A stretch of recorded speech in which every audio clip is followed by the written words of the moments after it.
esam tvaraus tekstilės dizaino grupė, kompanija, kaip ir save pavadinti tikriausiai tokia komanda. Dirbam būtent su tekstilė.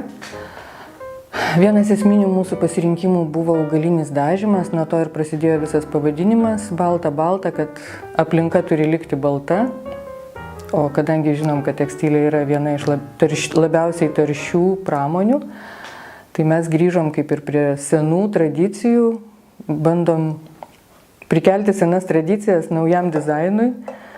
Tradicijose ieškom būtent inovatyvumo, kuris atitiktų šiuolaikinio žmogaus poreikius. Kaip žmonės mus atranda įvairiai. Vieniems patinka, kad tai yra rankų darbas, kitiems patinka mūsų inovatyvumas. Iš tikrųjų, mūsų produktas yra toks, kad jį reikia paliesti, pačiupinėti.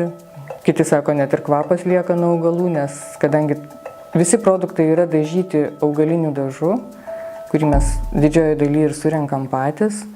Pirmą kartą su Enterprise Europe Network turbūt susidūrėme tiesiog atsitiktinai, buvom pakviesti į pramonės prekybos ir amatų rūmus.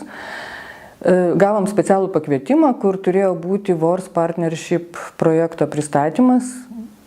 Mus tai sudomino, nuvažiavom tiesiog pasižiūrėti ir patikėjom to projektu ir nusprendėm, buvo labai duotas trumpas laikas ir nusprendėm dalyvauti, nes labai greitai kilo idėja, ką mes norėtume daryti. Tikrai jautėm tokią kaip ir globą ir priežiūrą iš rūmų. Pirmas mūsų toks sudalyvavimas renginyje, tai tikriausiai buvo jau prasidėjus karantinui, nes iki tol mes taip tik pasiskaitydavom informaciją, bet būdavo išvykstamosios įvairios mugės ir prisistatymo renginiai, o tuo metu mes bedalyvaujant projekte prasidėjo pandemija. Turėjome dalyvauti Milano dizaino savaitėje su projektu, kuriame sukūrėm multifunkcinės tekstilės kolekciją, bet viskas persikėlė į internetą. Dalyvavome Milano dizaino savaitėje, buvo organizuotas online renginys ir šalia jį lydėjo taip pat ir business to business, tokia kaip ir susitikimų mugė. Iš tiesų, tai visai smagus renginiai, kur galima sudalyvauti, atrandant ir save pristatyti, ir tuo pačiu atrasti partnerių.